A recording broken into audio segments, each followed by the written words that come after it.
Hey,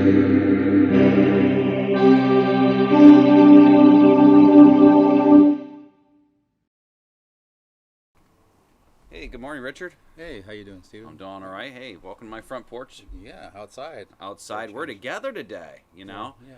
Um, which we don't normally sit in the same space when we're talking, but that's just kind of nice, right? Mm-hmm. So, what's our topic for the day? Well, I thought we talked about hydrogen versus lithium, car battery. Yeah, Yeah. yeah. So, So, yeah, yeah. Lithium versus hydrogen power for cars, for vehicles in general.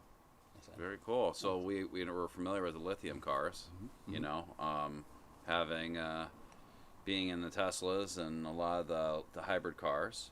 Mm-hmm. Hydrogen. I haven't heard that one. Yeah, hydrogen, and it's still, and in our game store we talk about BB talks about this a subject called almost utopia, Mm-hmm. and almost utopia is a philosophy that says that if you're striving for utopia, for the greatest technology, there's a phase in between there. You can't just say I'm going to invent this. I'm going to invent hydrogen power for this. You have to go through a phase. So they said that electric cars have been around since the mid '90s. Mm-hmm. They were really expensive, like every technology, but then all of a sudden it gets better and cheaper. Hydrogen's just been around, maybe they said 5 or 10 years, emerging in cars. Yeah. So lithium has a head. Lithium battery cars have a head start, Mm-hmm. and they have more stations. So take California for instance. I can't remember the numbers, but there are a lot more. What is it? Electric car stations, Mm-hmm. and I think they said there are only maybe 100 or 200 hydrogen stations. So Yeah. yeah. So there's Mm-hmm. yeah. So like I said, they have the hydrogen's maybe better, and the pros and cons. They said that with electric lithium, we have, if you're not talking higher end cars like the Teslas, just the basic cars, Right. um, it takes their range isn't there yet, Mm-hmm. as opposed to gas cars and stuff Right. like that, and just you have to start the stations, and it takes longer for you to charge the cars. So Right. yeah, so we're talking like 2 hour quick charge or 8 hour overnight. So Mm-hmm. you have Right. that. With hydrogen, now they have hydrogen station, hydrogen cells, Mm-hmm. and they're faster to charge, and plus you can have cell replacements. So Mm-hmm. it's sort of like taking out a battery and putting in a new battery. Right. So you can go to a station that already has it, and you just do an exchange, That's like kinda you cool. would like a propane tank, like Right. for your gas grill. So that's the advantage. But like I Mm-hmm. said, and the as far as the average cars, the hydrogen have a longer range. Right. So what they're saying is it's probably better for hydrogen cars, vehicles to be like trucks and Right. construction vehicles Mm-hmm. and stuff like that, long range. So so that's the advantage for that one. So That's pretty neat. I mean, so like I've seen more and more electric car charging stations showing up. hmm You know, they just built a new gas station up in New York where I live, and you know that they just put an electric charge station in that new gas station. It's one of the few ones I've seen, you know, put in. I've seen it on the turnpike when I've been traveling, you know, at this rest stops. I was in St. Pete yesterday, and right in front of the hotel that we had our meeting in, there was an electric charge station. hmm So I think that's really cool. You know that everybody is coming along and starting to have those available. Even though the charge could take a little while, you can park your car and give it a charge while you're doing whatever. hmm You know, come out and have a little more distance. But you know, you're either full electric hmm or you're electric hybrid, meaning you have electric and you have gas, hmm which I think's cool. hmm It extends the range. But what I have not heard, hmm unless you've heard about it, Yeah. is some of these newer things. Why wouldn't we just use hydrogen hmm and electric? Now we Yeah. have two types, hmm and I think that that's kind of a neat thing because especially as we evolve forward hmm and we don't always have hydrogen, you know, fuel stations hmm or electric charge stations. Now we're relying on two different things to get us where we can increase the range, you know, double the range. Yeah. Electric, what is it, about 340 miles ish? Don't quote me. hmm You know, what's a hydrogen? You know, as far as miles, it's I'm not sure. I know the top one goes range can go up to 400. 400. Yeah. So I mean that's Charge, 700 yeah. miles. Yeah.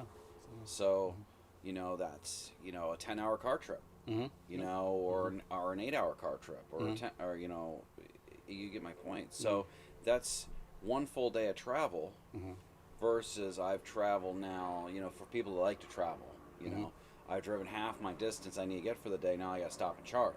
Mm-hmm. Yeah. So, you know, it's really thinking through, you know, how we could build better hybrid cars Mhm. until we get to batteries that can last for those 700, 800, 1,000, whatever miles down the road, or hydrogen that can do the same thing, right? Yeah. So, Yes. And we had talked about last week. You were saying, why don't they make a hybrid, um, hydrogen and lithium? And I think they said that there. I did some research. They said there's some weight weight issues because there's actually two different technologies to that. Yeah, and when you add weight, then yeah, you defeat the whole range thing. So that's yeah, true. so, Lighter's yeah. better. Yeah, But, and I know we don't want to talk about this today, but graphene Yes. as a battery source, which has a longer, theoretically, Yes. has a longer longevity, could potentially replace lithium. Now our ball game changes. Yes. Because now our capacity can change. But you know, we'll stick with what we know. You know, Yes. with this lithium, we know lithium batteries are really heavy. So, Yeah. Yeah. And we want to hear from you guys if you know more about this technology, especially graphene, because we're going to be talking about that in our yeah, in our curriculum. So yeah, so it's interesting. it is an interesting topic. Yeah. So, I think. but I'm concluding that with the whole philosophy of, we also have a philosophy by a guy named Frederick Brandeis. He talks about laboratory as an experiment, and that's what we're trying to do. And one lady on YouTube was talking about, actually we need both. We need both hydrogen and so it's not really versus. It's both of them can win. We can use hydrogen for our long range, you know, transportation and stuff like that, and for short commutes and like with mopeds, motorcycles, and small commutes, we can still use lithium, right, and have both, until we get to the next technology, until we get to that next, almost utopia kind of thing. So I mean, I think that that's an important statement. Winning, right? Yeah. We got a nice yellow helicopter flying by today. Yeah. We can talk about him in a minute, but like everyone thinks that the thing that they're doing has to be the winner. You ever notice that? Yeah. And I think that we should be diversified. We should maintain a diversified stance because all the different fuel types we have help us power everything. Yeah. You know, could you imagine that helicopter? It will down the road Yeah. be powered by electric, just electric, not by a gas. Definitely. You know, it has to have a longer range. And I know that'll be a different topic down the road, but you know, flying cars, you know, which is the same paradigm of what do you use to fuel it. Hydrogen could be a great resource, but so is lithium. But then we have the weight issue. So, but no, I'm excited to see some of these new things. Yes. That's awesome. Yeah. Let's divert just for a second. Okay. We were just talking about this, but our first issue of Prefecture versus Parish is coming out on 1st of March. Yes. We're ready to publish our first graphic novel, so please check out our website and please check that out in the near future. We'll have the ability for you to sign up and get a teaser maybe by next week, but on the 1st of March it'll be open for people to come in and log in and check that out. So please come check that out on our site, and of course give us comments, give us questions, tell us what you might want us to talk about in our podcast, and also if you have something that you've invented and want us to like jump on Zoom with us or come visit you guys, we're totally game for that. So Yes, and our graphic novel is support of our game platform, our learning platform. So like I always say, we set the platform, but we want to hear your story, so let us know. Yeah. Cool. Cool. Well, All right. See. All right, I think it's lunchtime, isn't it? Yeah, almost. Yeah. All right. All right. You guys take it easy. All right. Take care now. Thank you for watching our podcast. Subscribe to our channel. Let us know what you think and what you would like us to talk about next. Don't forget to check out our website at prefecturesp.com.